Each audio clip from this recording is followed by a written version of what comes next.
They turned the laundry room into a guest space and called it helping. Nora Callahan, older sister, retired educator, and the one who funded the mortgage, didn't argue. Erica got the house. Ben got the credit. Nora got a cot beside the dryer. They thought silence meant surrender, but she had the wire transfer, the mortgage filing, and her name buried on the loan. So when they tried to refinance the home she made possible, the lien arrived first. They kept the deed. She kept the leverage. Before we begin, may I ask, where in this big, beautiful world are you listening from? It's always a quiet honor to know who's sharing this space. Drop it in the comments, and don't forget to subscribe. The new room didn't have a door, just a thin curtain with blue and white stripes, too short to reach the floor, so her feet felt exposed while she slept. It had once been a laundry room, still was, technically. The dryer was stacked awkwardly on top of the washer, its silver vent hose snaking up the wall like a tumor no one wanted to talk about. A utility sink squatted in the corner, chipped and rust-stained, smelling faintly of detergent and something metallic. Above it, an old shelf held half-empty bottles of Febreze and vinegar. Nora sat on the edge of the pull-out cot that groaned every time she shifted her weight. Her suitcase stood open on the floor like a wound. Nothing had found a real place yet. She'd brought only what she thought she'd need for a month, some sweaters, a pair of black flats, her planner, and a framed photo of her and Elise on the Brooklyn Bridge, taken during one of the last weekends that felt light. Upstairs, footsteps thudded across hardwood. Erica's voice filtered through the floorboards, brittle and brisk. "We'll need dual monitors," Erica said, "and probably a ring light. Ben, can you move the printer from the kitchen?" Nora flinched when she heard her name. "She won't mind," Erica added, voice trailing off. "It's just for now. We need the space for the home office." Nora stared at the photo in her lap until her eyes blurred. That night, she cried quietly into her pillow, biting the corner of the case to muffle the sound.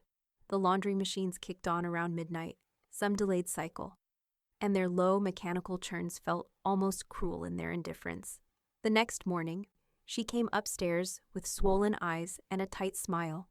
Erica glanced at her over a cup of coffee and sighed. "Oh, come on," she said. "You're not still upset about the room thing? God, Nora, you're being dramatic." Ben didn't look up from his phone, but later, when Nora was rinsing her coffee mug in the sink, she caught him muttering under his breath. "She's not paying rent. Least she can do is be grateful." Nora froze with the mug halfway into the drying rack. Her breath caught. He hadn't meant for her to hear, but he also hadn't cared if she did. By noon, she'd baked muffins, banana chocolate chip, the kind Erica used to sneak 3 of when they were in high school. Nora left them cooling on the counter, arranged on a clean white plate with a yellow post-it that read, "Fresh, help yourselves." They sat there all day. By evening, the tops had turned rubbery and the chocolate chips had lost their shine. Ben walked past them twice without glancing. Erica leaned against the fridge, typing into her phone, and didn't say a word.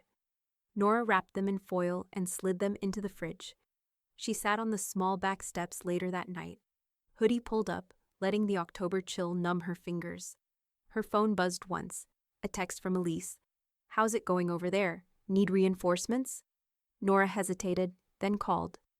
"Hey," she said softly, her voice hoarse. Elise caught it immediately.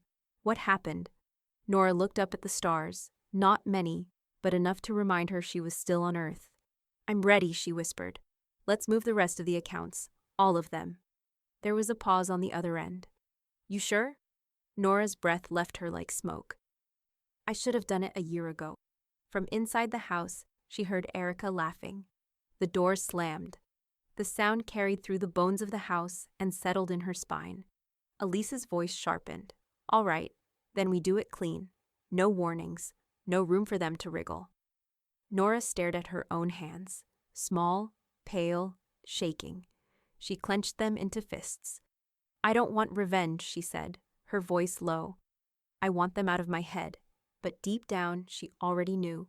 They'd started the war, and she was done playing house. 3 years ago, the lake had been frozen over when they first saw it. The kind of January day where every breath felt like glass, and the sun hit the snow just enough to blind you. Nora remembered standing in the backyard, boots crunching through old leaves and ice. watching Erica spin in a slow circle like she was already home. I can see it, Erica had said, eyes wide. Summer barbecues, canoe at the dock. This could be our anchor.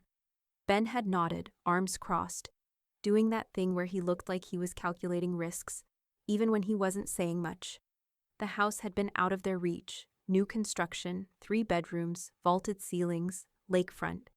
But Erica had turned to Nora with that tilted smile, the one that had always meant I have a plan and you're part of it. We just need a little help up front. Not a loan, just a stake. And Nora, who had sold her modest ranch house in Madison the month before, clean, mortgage-free, nearly $500,000 in hand, had looked around at the frost-tipped trees and nodded. Family is trust, she'd said. They never signed anything. Erica had insisted it would complicate financing. The bank will freak out if there are too many names on the deed, she'd said, laughing like it was some silly clerical problem. It'll just be temporary. But Nora had watched the closing happen from the passenger seat of Ben's car. She remembered the notary handing over the documents, the way Erica's hand moved confidently across the signature lines, and how she and Ben kissed after sliding the final folder across the desk.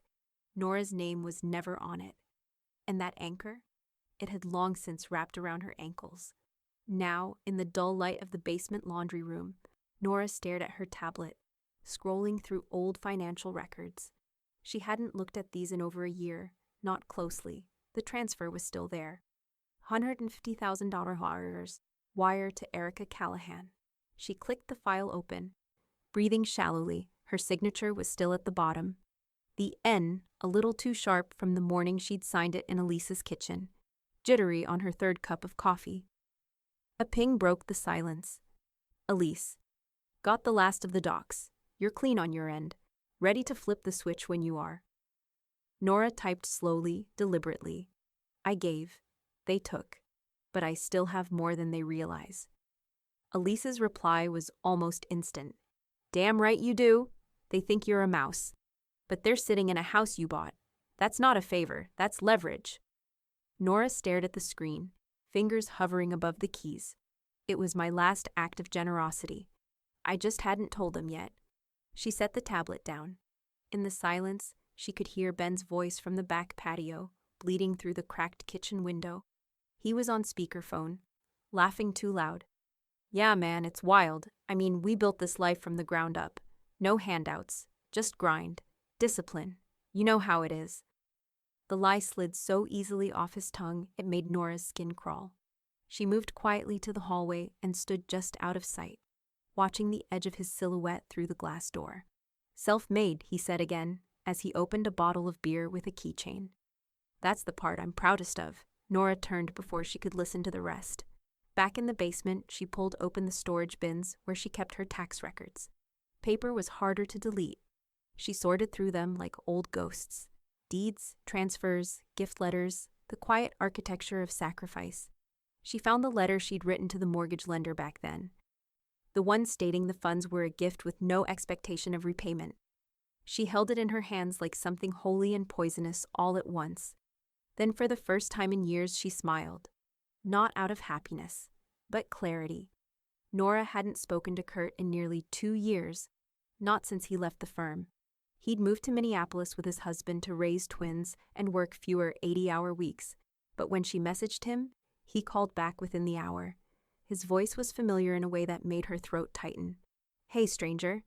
Hi, she said, sitting cross-legged on the laundry room cot. The curtain rustled behind her with every draft from the furnace. You mind doing me a quick favor? I need you to pull a property file. Kurt chuckled. That's how you greet me after 2 years? She smiled, but didn't answer. He read the tone instantly. Who screwed you over? Nora swallowed. Just want to be sure my name's where I think it is. 10 minutes later, her email pinged. Property lookup, loan origination packet, title documents, mortgage agreement. Her heart thumped as she opened the PDFs. The property deed was simple. Erica Callahan and Benjamin Lowell, joint tenants. No mention of her. Not even in fine print. But the mortgage documents told a different story. She scrolled slowly. There, beneath the loan disclosures and right above the co-borrower attestation, was her name, Nora Callahan. co-borrower, responsible for repayment in full. Her stomach dropped, but it wasn't surprise. It was confirmation. She clicked back to the original credit profile. Her FICO had been the highest of the three. Clean history, solid income at the time. They'd used her numbers to get approved. She sat back, the ceiling's exposed pipes casting long shadows across the concrete walls. Her chest ached in that old familiar way, tight, quiet, as if her body had forgotten how to take a deep breath. Her phone vibrated again. Elise, just got out of a meeting. You good? Nora typed slowly. My name's not on the deed. But I'm still on the loan. A minute later, her screen lit up with a FaceTime request. Nora answered. Elise didn't waste time. Say that again.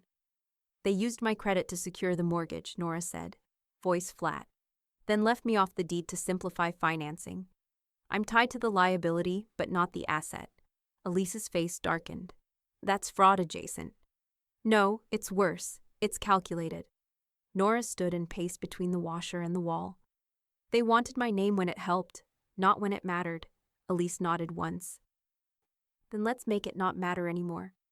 That night, Elise sent over a draft packet, legal templates, release of liability forms, and a preliminary financial restructuring plan that, if executed cleanly, would sever Nora from the mortgage entirely. But it would take coordination and signatures. Nora printed it out on Erica's office printer upstairs, feeding pages one by one, careful not to jam it. She could hear Erica in the next room on a Zoom call, laughing, her voice bright and professional. Totally, I'm super results-driven. Ben and I are both entrepreneurs at heart. Nora tucked the printed packet into a manila folder and slipped it into her suitcase, between the second-hand copy of The Art of Stillness and the folder of bank statements she hadn't dared reread until last week. Then she pulled out a cardboard box from under the cot and began packing her books, slowly, quietly, one at a time. Megan Abbott, Rachel Cusk, a dog-eared copy of The Crucible from college, titles that had lived with her through moves, breakups, a diagnosis, and 3 cities. It felt like a funeral and a declaration all at once. Upstairs, she heard Ben clinking dishes and whistling like the world had done him a favor. She slid the final book, The Year of Magical Thinking, into the box and taped it shut. Her phone buzzed again. Elise, tomorrow. If they sign, you're out. If they don't, we escalate. Nora stared at the message for a long time, then typed, let's find out who they really are. She turned off the light. The dryer door clicked behind her like a vault. The courthouse didn't feel like justice.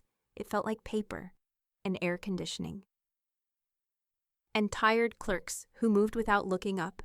Nora stood in line behind a man arguing about a zoning dispute and a woman filing for divorce who wouldn't stop crying into her scarf. She kept her file pressed flat against her chest, fingers gripping the folder like it might float away if she let go. When her turn came, she approached the counter with deliberate calm. I'd like to file a notice of intent to record a lien, she said, laying the papers out one by one. The clerk, a bored-looking woman in her 50s with chipped green nail polish, gave them a cursory glance. Real property. Yes. County? Lakeview, parcel ending in 6212. Claim amount? $150,000. The clerk raised an eyebrow but said nothing. Just typed, keys clacking like distant raindrops. Supporting documents?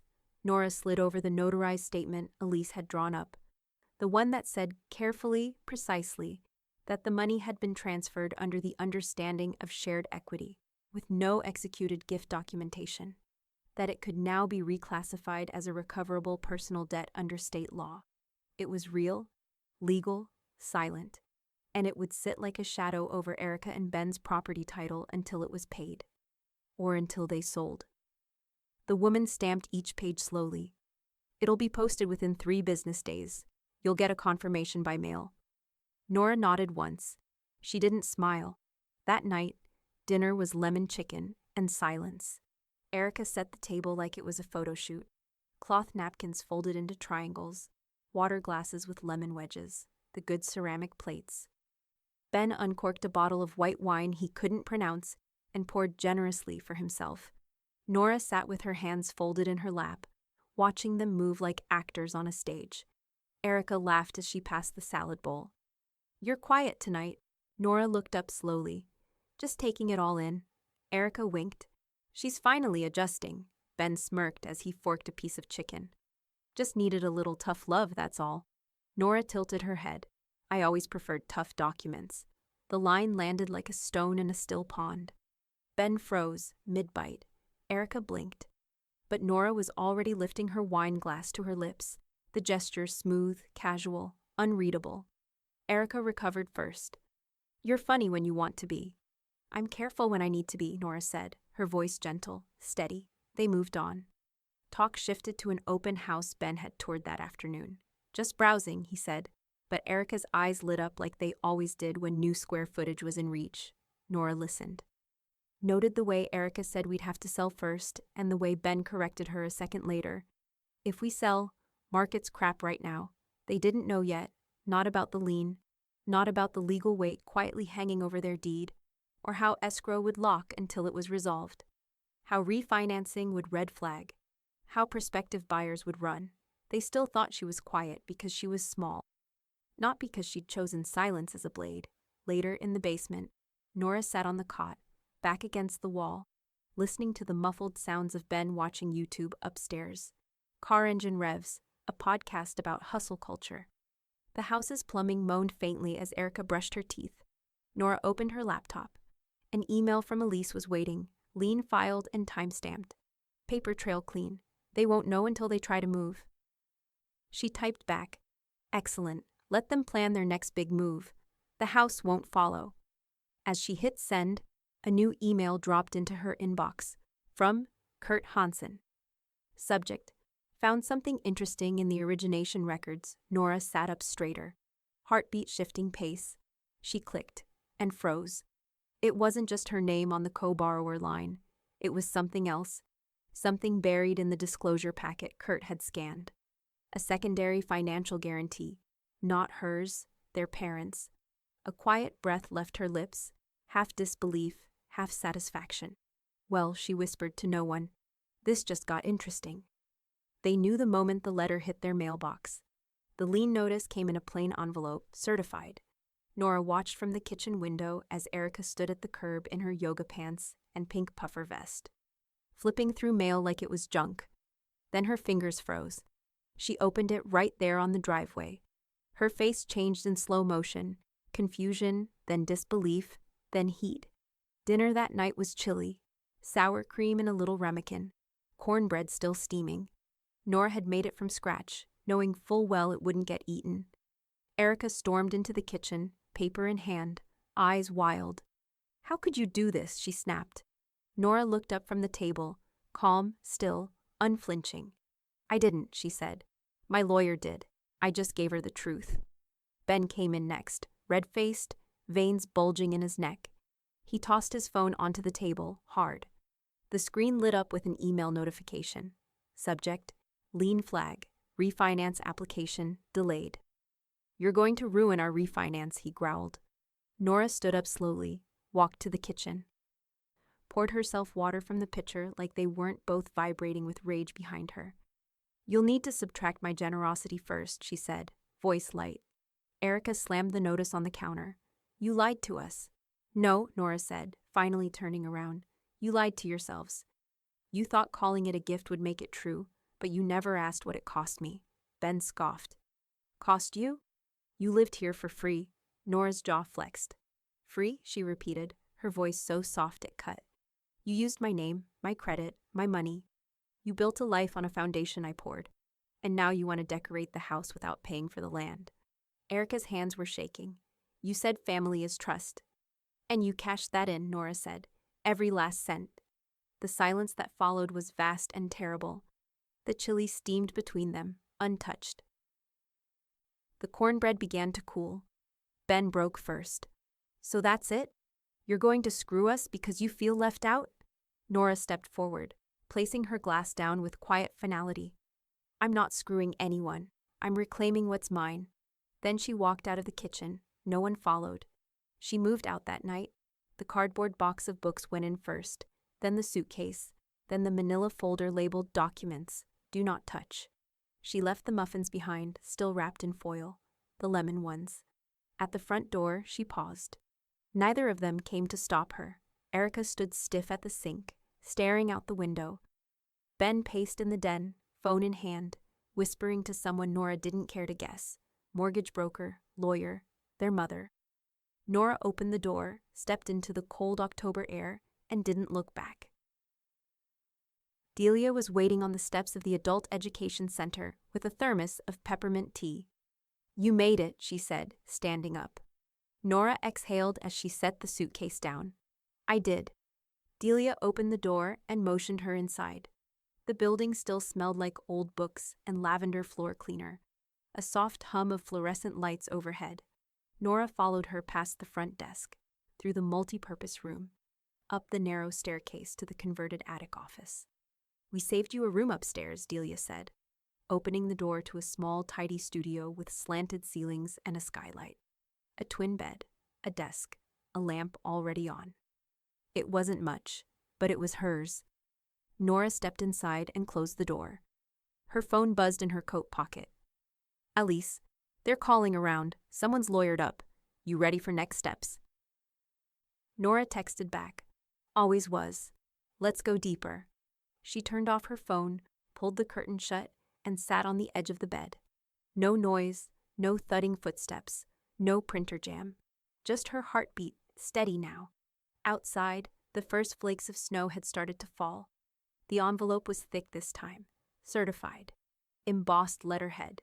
Legal weight, not just paper. Nora found it waiting on the welcome mat outside her studio door at the Education Center. No return address, just her name typed neatly across the front. She already knew what it would say before she slid it open with a letter opener borrowed from Delia's desk. Notice of demand. Release of line Ms. Callahan. You are hereby instructed to withdraw and release all claims and encumbrances currently recorded against the property located at 1127 Shoreline Drive. Failure to comply will result in immediate legal action and pursuit of damages. She stopped reading there. She didn't need to finish. It was full of noise pretending to be power. Nora set it gently on the desk, next to her coffee and the half-finished crossword she'd been doing before it arrived. She stared at the ceiling for a moment, white paint cracking near the skylight, and let herself feel absolutely nothing. Then she took a photo of the letter and texted it to Elise. No caption, just the image. Elise's response came 6 minutes later. A single thumbs-up emoji, followed by, "Don't bother replying.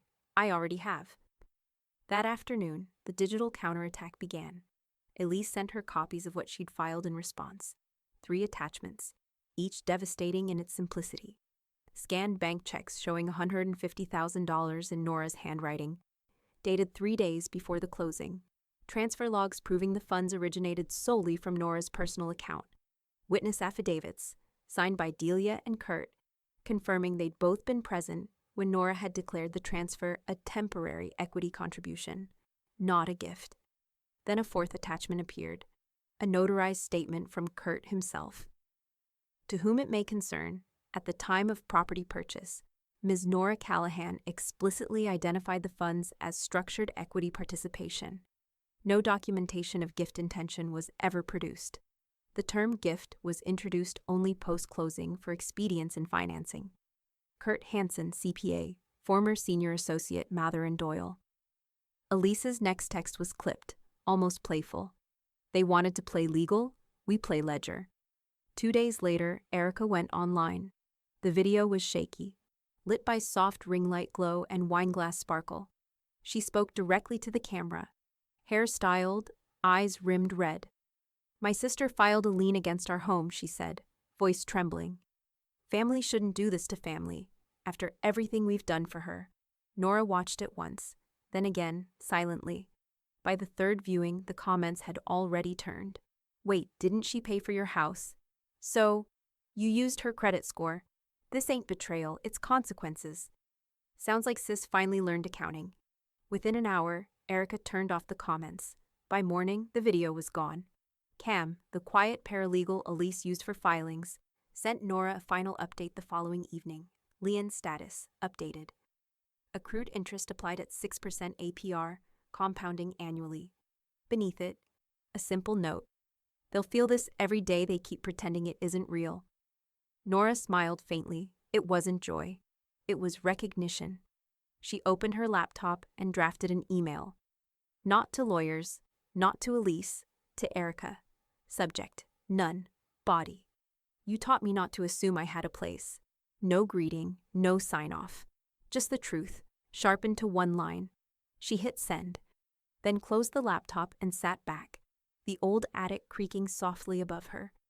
Outside, a snowplow groaned down the street, scraping clean paths through what the storm had buried.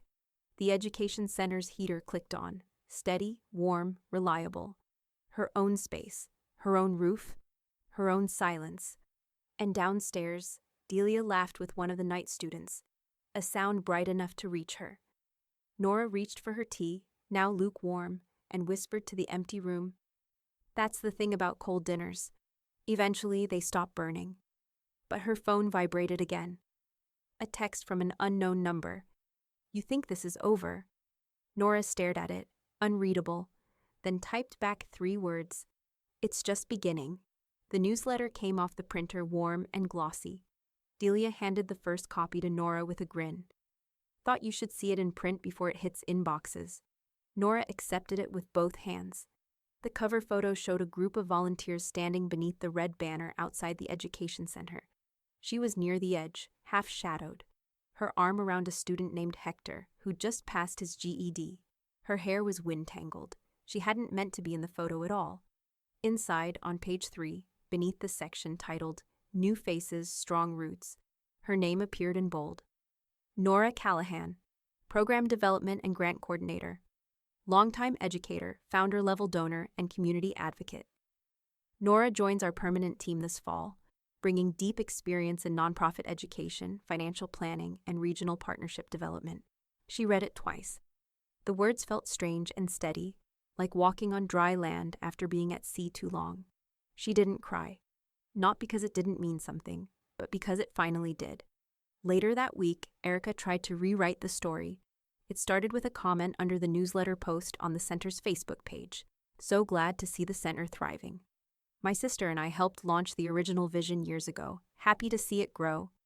Erica C. Nora didn't respond, but Delia did.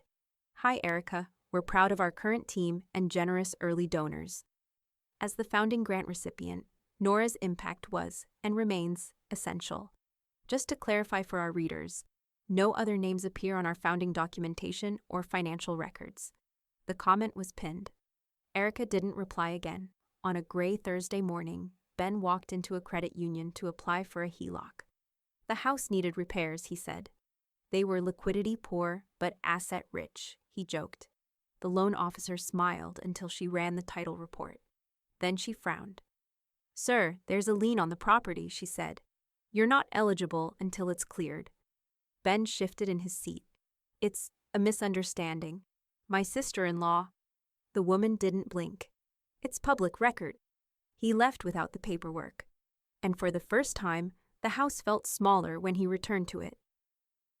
The invitation arrived in a heavy envelope with an embossed seal, white and navy, clean font, no fanfare. "You're cordially invited to the Winter Donor Social, celebrating the partners, professionals, and patrons whose vision shaped the Lakeview Adult Learning Center. Cocktail attire. Personal guests welcome." Nora didn't own cocktail attire. She pulled the box from under her bed and found the old forest green sweater Erica once called outdated. She paired it with black trousers and boots. She didn't wear makeup, but she did brush her hair and pin it neatly behind one ear. When she walked into the hall, the room went briefly quiet. Not out of shock, just recognition. The kind people save for someone they respect. Delia found her at the edge of the buffet table, filling a small plate with strawberries and brie. "There she is," she said, clinking her glass against Nora's. "The quiet storm." Nora gave a small smile. "You always exaggerate." "Nope," Delia said. "Turns out your silence spoke volumes." They stood together near the window, the snow outside clean and untouched. Nora looked around the room, guests in suits, students turned speakers. A mural unveiling underway in the back hallway. No one talked over her, No one questioned her presence. No one tried to take her place. Her phone buzzed in her pocket. A new message. From Erica. Nice title. Must be nice to rewrite history with a few handouts and a sob story. Nora stared at the screen, unreadable. She didn't reply. She just tapped the message, scrolled down, and blocked the number, then turned back to Delia. You still need help with the grant proposal, Delia nodded. Only if you've got room for another late night. I do, Nora said, slipping her phone into her pocket. And I brought notes. Outside, a car idled in the dark across the street. Engine on, headlights off. Inside it, Ben sat gripping the wheel, watching the window where Nora stood. His jaw clenched. He hadn't told Erica he was there. He just wanted to see what she looked like when she won. The documents lay on the conference table like clean bones.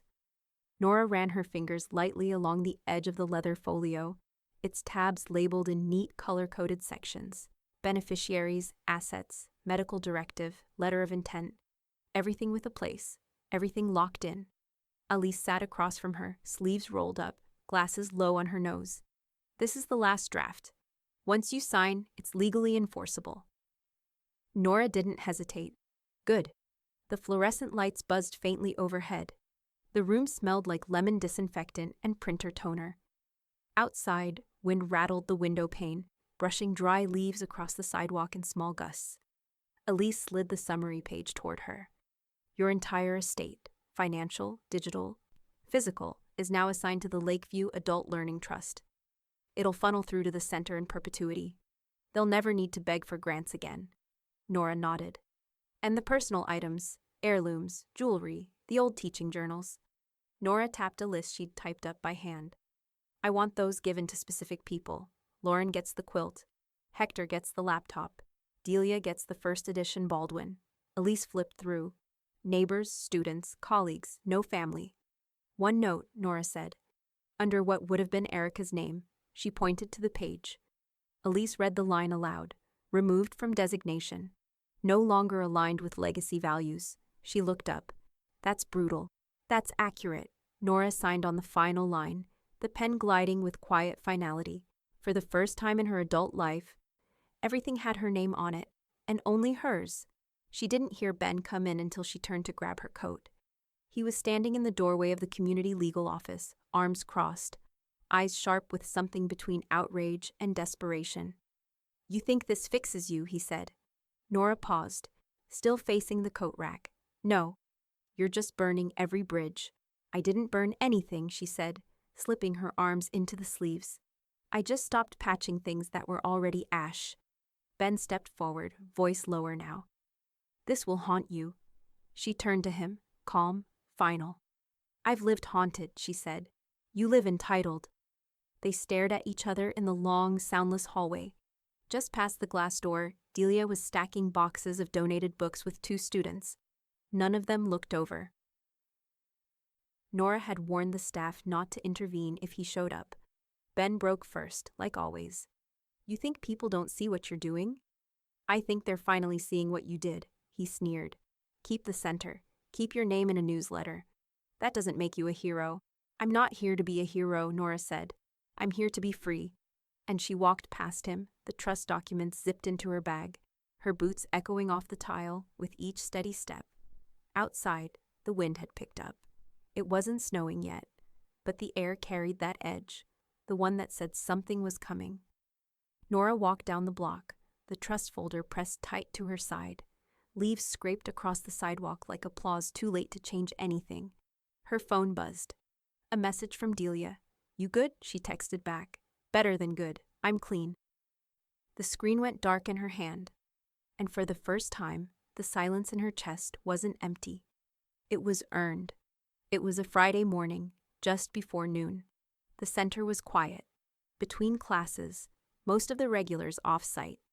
Nora was upstairs with Hector reviewing applications for the community laptop grant when she heard the buzz at the front door. Delia's voice traveled clearly up the stairwell, too measured to be casual. I can stop you here, or you can make me raise my voice. You decide. Nora stood, glanced at Hector. Take 5? He nodded and pulled his earbuds out as she walked to the landing and looked down.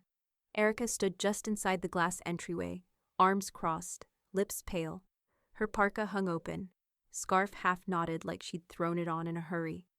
Delia hadn't moved from her spot, planted between Erica and the main hallway, arms folded, chin lifted. "I just want to talk to her," Erica said. Delia raised a brow. "You don't get to just want things anymore. I'm her sister. And that mattered exactly when? She doesn't owe you space," Delia said, voice soft but lethal, "just because you remembered her name today." The room was frozen in that moment, past warmth, past confrontation, somewhere colder, truer. Nora descended the stairs without breaking eye contact. "It's okay," she said to Delia. "I've got this." Delia didn't move. "You sure?" "I'm sure." Delia stepped aside but didn't leave. She leaned against the wall, arms still crossed. Erica turned to Nora, her voice brittle with something trying to pass for vulnerability. "I didn't come to fight." Nora kept her expression unreadable. "Then don't. Erica glanced around, like she couldn't believe she was here, on this side of the line. "We were trying to help you adapt. That's all we ever wanted. You've always been delicate, lost sometimes." "Adapt," Nora echoed, the word sharp in her mouth. "You mean shrink? Disappear? Make it easier for you to carry your lives without remembering how you built them?" Erica flinched. "It wasn't like that." "Then adapt," Nora said, "to life without my money." Erica's mouth opened, closed. Delia straightened slightly. The front door behind Erica clicked as a gust of wind rattled it. Somewhere outside, a car alarm chirped and went still. "You've turned this into a war," Erica said, quieter now. Nora took a step forward. Her voice didn't rise. It didn't have to. "No, you turned it into a habit. I just stopped renewing it." The hallway was silent. Nora stepped past Erica, opened the door, and held it wide. Erica didn't move. Nora didn't waver. After a few long seconds, Erica walked through, slow, almost stunned. The door shut behind her with a solid click. Delia exhaled. "Want me to lock it?" Nora gave a small nod. "Until the students come." That afternoon, Elise texted from the courthouse. "Lien enforcement is officially filed. County process starts Monday. If they try to sell, pull equity, or borrow again, we're now in line for collection." Attached, a scanned copy of the stamped enforcement paperwork, filed and sealed. It was a single-page document, clinical, bare, but heavy as a closed vault. Nora stared at it on her screen, thumb hovering, then saved the image and emailed it to herself for the archive folder marked "Things They Didn't Expect Me to Keep." That night, she stayed late in the library, helping reorganize the donated GED prep books. Delia brought pizza. Hector made playlists. A quiet kind of peace settled into her bones. By 10, the building was dark and still. As she shut off the last light, her phone buzzed. A message from an unknown number. "You really want to do this all the way?" She didn't respond. She just forwarded it to Elise and wrote underneath, "File that too." The envelope had no return address, just her name, written in careful script across the front. Nora found it tucked into her campus mailbox at the Adult Learning Center. The paper was thick, ivory, real stationery, not printed. She opened it at her desk, sunlight pooling across the wood from the skylight above. "Ms. Callahan, you probably don't remember me, but my mother was one of your night school students 10 years ago, Diana Kay. She always said you were the reason she left the man who kept us scared. I'm a senior now at Carver State, elementary ed. This fall, I student teach at Lakeview Middle. I tell people I want to be a teacher because I grew up watching a woman rebuild herself. Thank you for giving her the words. Sophie K." Nora's hands trembled, not from fear, from recognition. The name clicked slowly. Diana, short woman, thick curls, eyes that darted, then steadied. She used to sit in the back, too afraid to raise her hand. Until one night, after class, she'd stayed behind. Just stood there holding her notebook like a shield and asked, "Do I need to be brave all at once, or can I build it?" And Nora had said, without hesitation, brick by brick. She folded the letter, pressed it to her chest, and exhaled. They met at a coffee shop near the school, a corner spot with a crooked sign and foggy windows. Sophie wore a denim jacket over a threadbare hoodie, and had the same cautious eyes as her mother, but none of the fear. "Sorry for the old-school letter," Sophie said, sipping a lavender tea. "I wanted to make it real." "It was," Nora said. "Very." They talked for over an hour, about pedagogy, student burnout, the way some classrooms could feel like sanctuaries, and some homes never did. Sophie spoke with conviction, not polish. It reminded Nora of who she used to be before everything got formal and hard. "My family wasn't kind either," Sophie said, eyes down. "But you gave my mom a spine. You didn't even know it." Nora blinked hard. "That's not a small thing to say. I mean it." She kept every worksheet. "She used to reread your comments like scripture. She called them reasons to stay vertical." Nora looked away, suddenly too full to speak. Not broken, just full. That night, back in her studio, Nora took out the trust folder and opened to the mentorship allocation section. She picked up a pen. Sophie K., mentorship support recipient, academic and leadership development through graduation.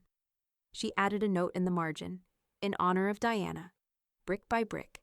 She stared at the ink until it dried. The next morning, Delia caught her in the hallway outside the supply closet. "You okay?" she asked, catching Nora mid-smile. Nora nodded. "Yeah, actually, better than okay." Delia raised a brow. "That's new." Nora laughed softly. "Don't get used to it." But she was different. Not finished. Never that. But centered. Rooted in something real. Not revenge. Not justice. Continuation. That afternoon, Elise called with an update on the lien enforcement. "Looks like Ben and Erica are trying to challenge, claiming undue influence and emotional duress." Nora didn't flinch. "You worried?" Elise asked. "No." "Why not?" Nora looked out the window, where students were arriving for evening classes. Backpacks swinging, voices echoing down the halls. "Because they're still trying to rewrite the story," she said. "But I stopped giving them the pen." As she hung up, her phone buzzed again. A calendar reminder. Meeting Legacy Scholars Program Draft. 4 p.m. Attendees. Nora Callahan, Sophie K. Nora smiled and grabbed her notebook. She had work to do. The first time Nora saw the sign, she almost didn't recognize it for what it was. It was just another morning, cool but not cold. The sky starting to soften into the early light. Nora was walking to the center, a habit by now, the steady rhythm of it anchoring her. As she passed Erica's house, the one that had been so full of plans and promises, the one she had helped build with money she never asked for back, she noticed it. For sale. The words were emblazoned across the weathered yard sign, barely a foot away from the edge of the sidewalk. The metal frame looked like it might fall apart with the next gust of wind, but the red letters were loud enough to be heard even when everything else was still. For sale. She stopped for a moment, just enough to confirm it wasn't a joke, a mistake. But there was no mistaking it. The lien had done its job. The house wasn't worth enough to outlive the debt. Cam was parked in his car across the street, waiting for her to walk by. She nodded to him, the gesture small but acknowledging. He waved back. She didn't stop, didn't slow her pace. When she reached the corner of the block, a neighbor called out from her front porch, a woman Nora barely knew but had exchanged pleasantries with over the years. "Hey, Nora," she said, her voice light but edged with curiosity. "Did something happen? I heard they were moving." Nora didn't look back, just kept walking. "No," she said, voice steady, eyes forward. "Just a change." And that was it.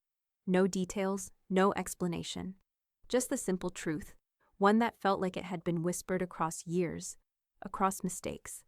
At the center later that afternoon, Delia hung a new photograph in the front hallway, one Nora hadn't seen before. It was framed in black, hanging prominently above the desks, where students often sat waiting for their classes to start. The photo was of an older group of students, hands folded in front of them. Some were smiling, some serious, but all of them standing together in a quiet unity. Above it, the caption read, "Our founders, those who taught through silence." Nora stood by the door, watching as Delia stepped back to admire it. The photograph captured something unspoken, something powerful, and Nora recognized it for what it was, an act of defiance, of reclaiming a narrative. "You did this?" she asked quietly, her voice catching slightly.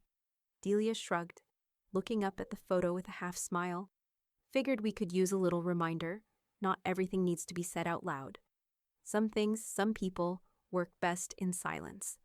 Nora leaned against the doorframe, her hands shoved deep into her pockets. She wasn't used to hearing compliments. She wasn't used to being seen this way, but she could feel it in her chest, the weight of it, the quiet, steady feeling of being part of something that would last longer than the latest scheme or broken promise. She cleared her throat. You don't need to slam a door. Just close it and walk on. Delia's smile widened. And you do it with style. Nora didn't smile back. She didn't need to. The silence between them was enough. That evening, the wind picked up as she made her way home. Leaves whipped along the sidewalk in chaotic swirls, tugged by gusts, like memories she'd already left behind. As she passed the house one more time, the for sale sign stood there, defiant and unyielding. Her phone buzzed in her pocket. It was a message from Elise. The tone was businesslike, but there was a hint of something underneath. They're officially listed. We'll probably need to follow up if they list at a low price. Looks like they're taking offers, not waiting for a bid. Nora stared at the screen for a moment before putting the phone back into her pocket without replying. She didn't need to. They had already written their ending. She just wasn't part of it anymore. And that, for the first time, felt like freedom. The courtroom was a cold, sterile place. The kind of room that smelled faintly of old paper and dust, despite the modern renovations. The judge was a woman in her 60s, her reading glasses perched low on her nose, tapping the gavel with a rhythm that seemed as tired as the cases she heard. Nora sat in the back, hands folded on her lap. The chair creaked beneath her weight as she shifted slightly, the small space of the court echoing her stillness. The charges had been clear. Financial abuse, they'd called it. The kind of accusation that could haunt a life. Erica and Ben's voices, their claims of manipulation, had stained the air for months. They had twisted the truth, pulled at old wounds, but none of it stuck. Today, in this quiet room, it didn't matter anymore. Erica and Ben hadn't shown up for the hearing. Not that it surprised Nora. They hadn't shown up for any of it. No letters, no messages, no apologies. Just a void where their presence had once been. The judge cleared her throat and glanced down at the papers. Her decision was simple, almost anticlimactic. No grounds for financial abuse. All allegations dismissed, she said, her voice flat, impersonal. Case closed. It was done. Nora didn't feel the rush of victory she'd expected. Didn't feel the satisfaction of a clean win. Instead, there was just emptiness, a resolution, but no closure. She stood and left the courtroom without a word. Outside, the sun had dipped low, casting a warm amber glow across the steps. Nora walked past the courthouse fountain, the sound of water a steady, almost soothing murmur. Her phone buzzed in her pocket, Alice's name flashing on the screen. The judge's ruling came through. Clean slate, no red flags left. Nora typed back a quick reply, her fingers slow but sure. I'm good. Thank you for everything. She felt it then. How much she had relied on the clarity Elise had given her. How much she had needed someone who understood that it was never about the noise. It was always about the facts. She stopped at the diner on Main Street, Kurt's place, the one they'd first met all those years ago. The greasy smell of bacon and coffee filled the air, nostalgic in a way that pulled at her insides. The booths were the same, the Formica tables chipped. But the warmth of the place hadn't changed. Cam sat in the far booth, his coat still unbuttoned, the corners of his eyes squinting slightly under the fluorescent lights. He waved as soon as he saw her, his tired smile somehow comforting. Nora slid into the booth across from him, the vinyl seat squeaking beneath her. You still keeping that seat warm? She asked. Cam grinned, the lines around his eyes crinkling. I think it's about to be permanent. You've earned your place here too. She studied him for a moment, his expression quiet, his eyes knowing without needing to ask. I know they won't say it, he said, reaching for his coffee. But you did good. You know that? Nora's fingers brushed the rim of her own cup, but she didn't pick it up. It wasn't vengeance, she said quietly. It was record-keeping. Cam nodded slowly, his face serious. And you kept the cleanest records I've seen. Her breath caught for a moment, not from emotion, but from the weight of what it meant. What she had done, what it had cost. She had played their game and found a way to keep her hands clean, even as they'd tried to soil her name. "What happens now?" Cam asked, his voice almost a whisper, like it carried the weight of a question Nora wasn't sure she could answer. Nora glanced down at her coffee. "Now, I move forward, and I build, brick by brick." The waitress came by, sliding a slice of apple pie in front of them with a quiet clink of the plate. Cam grinned at her, then at Nora, his eyes soft. "Here's to your next chapter," he said, raising his fork in a silent toast. Nora picked up her fork, letting the weight of his words sink in, the warmth of the pie filling the small, simple space between them. As she took the first bite, the sweetness of the moment wasn't just in the pie. It was in the silence that followed, the silence she had earned. Outside, the wind picked up, a crisp chill sweeping through the streets. But for the first time in a long while, Nora didn't feel cold. The door was closed now, no more looking back. The room smelled like fresh paint. Nora stepped into the writing room of the Adult Education Center and stopped, her breath catching. The walls had been freshly coated in a pale, calming hue, the kind of color that invited silence, reflection. The room was spacious but intimate, with worn wooden tables and chairs arranged in a way that encouraged both focus and connection. But what caught her eye was the painted quote on the far wall, directly above the window where the late afternoon sun poured in. "Kindness is an ode, but neither is access." It was her favorite line from a piece of poetry she'd written years ago, one that had never been published, never shared outside of a few close circles. It was a truth she had come to understand deeply. Kindness wasn't something anyone owed her, and yet it was a choice she made every day to extend. But access, real opportunity, that wasn't guaranteed for anyone. It had to be earned. It wasn't her idea to have the quote up there, but it felt right. She stood for a moment, her hand resting lightly on the doorframe before the soft sound of footsteps reached her ears. Delia appeared from around the corner, her smile wide but somehow reserved. "They did it," she said simply, gesturing to the room. "They voted to rename it, the writing room." Nora's gaze lingered on the plaque by the door. It was subtle, understated. Just her name, no fanfare, no speeches, just the quiet permanence of it. Nora Callahan, writing room. She didn't speak immediately. She didn't need to. The room was already full of what mattered, a legacy, built not by accolades, but by simple acts of sharing, teaching, and giving space for others to grow. Later that week, Nora stood at the front of the room, her notes in hand. The class was small, just 10 students, the ones who had stayed late after their regular sessions, eager to hear what she had to offer. She had one last seminar to give, one final moment to pass on everything she had learned, everything she had built here.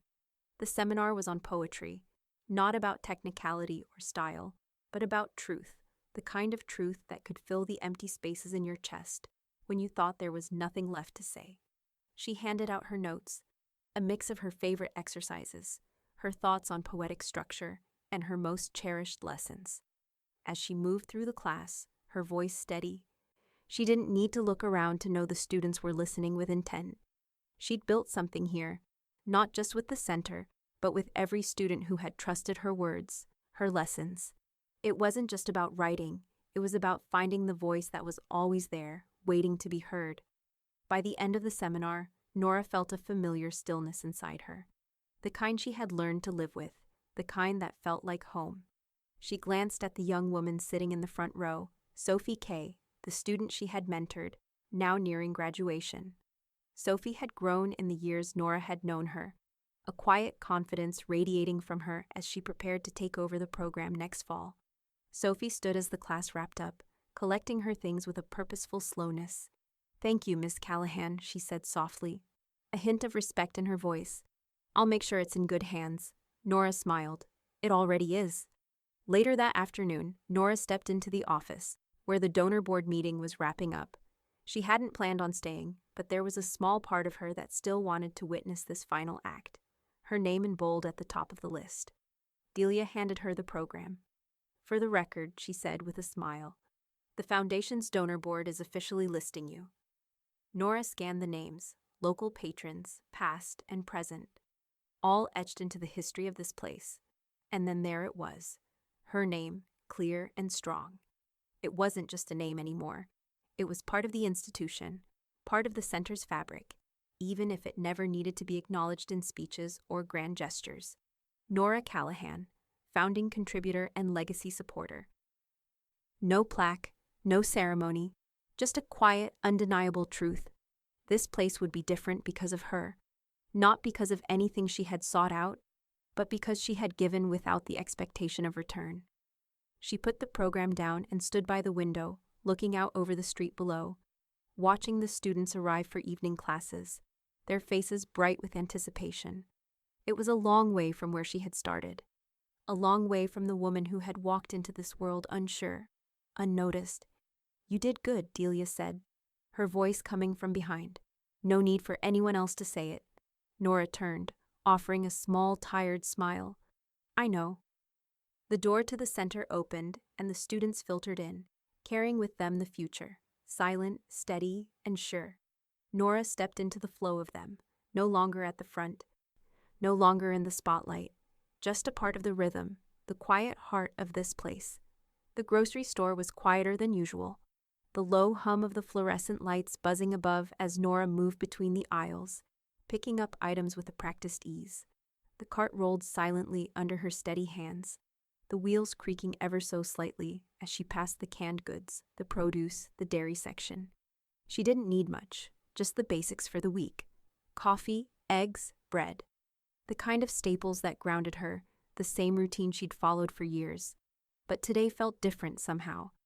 The air in the store had a certain stillness to it, and the rustling of bags, the chatter of the cashier, all seemed far away, as if the world outside her quiet corner had dimmed. As she turned the corner into the frozen foods aisle, the bright overhead lights flickered for a moment, but it wasn't the lights that made her stop. It was the woman standing just a few feet away, eyes locked on her. Erica. She looked older than the last time Nora had seen her, wearier, like the weight of everything she'd tried to control had finally caught up with her. The fine lines around her eyes had deepened, her hair slightly grayer at the roots. Her posture was slouched, almost defensive, as if bracing for something. Their gazes met briefly, cold, brief. Neither of them moved for a moment. The tension in the air was palpable, but Nora didn't blink, didn't look away, just stood there for a heartbeat longer, letting Erica's presence settle into the space between them. Erica opened her mouth to say something, but Nora's expression didn't change. There was nothing left to say. Nothing that could be undone. Erica swallowed once. Her lips parted, but she closed her mouth again. Her shoulders slumped a little more, and she looked down at the cart in front of her, then back at Nora. But Nora didn't offer anything. She didn't offer an excuse, an apology, or any lingering gesture of connection. She simply waited. In the space between them, Nora could feel the history they shared, the years spent in tangled webs of trust and betrayal, manipulation and silence. All of it was in that aisle, everything unsaid, everything unacknowledged. There was no room left for reconciliation, no room left for excuses. Just the quiet understanding that everything had ended long ago. Erica took a slow breath and straightened up, her gaze moving just past Nora's face. She took a step back, almost imperceptibly, then grabbed a carton of frozen vegetables off the shelf and turned the other way. A soft shuffle of footsteps, a faint rustle of plastic, and then silence again.